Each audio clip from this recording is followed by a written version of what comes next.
అది మీరు సాఫ్ట్వేర్ ఇంజనీర్గా మీరు వర్క్ చేస్తూ ఒక కంపెనీ పెట్టాలనే థాట్ ఎప్పుడు వచ్చింది అని అంటే ఏం చెప్తారు సార్? అంటే ఇది institute, training institute, R&D IT school training పెట్టాలని, ఇన్స్టిట్యూట్. ఇప్పుడు కంపెనీ పెడదాం, డెవలప్మెంట్ సెంటర్ ప్లాన్ చేస్తున్నాం. ఇది పెట్టాలని అంటే మేము ఫస్ట్ నేను వేరే ఇన్స్టిట్యూట్లో చేశాను. ఫస్ట్ ఒక చిన్న ఇన్స్టిట్యూట్ చేసిన తర్వాత ఒక పెద్ద ఇన్స్టిట్యూట్లో చేస్తున్నప్పుడు ఆన్లైన్ ట్రైనింగ్స్ కోసం ప్లాన్ చేశాను ఫస్ట్.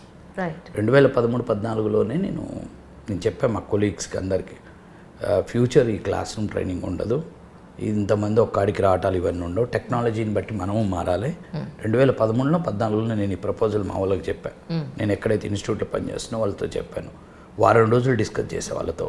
ఏమనంటే నాకున్నది ఏంటంటే నాకు టీచింగ్ స్కిల్స్ ఉన్నాయి, మేనేజ్మెంట్ స్కిల్స్ కూడా ఉన్నాయి, కానీ నాకు టీచింగ్ స్కిల్స్ అనేది వెరీ యూనిక్ కదా, అందరికీ ఉండదు. అది ఇప్పుడు నా టీచింగ్ స్కిల్స్ జనాలు బ్రహ్మరథం పట్టడానికి కారణం ఏంటంటే, ఇప్పుడు కోడింగ్ నేర్పటం అనేది దేవుడు నాకు ఇచ్చిన వరం.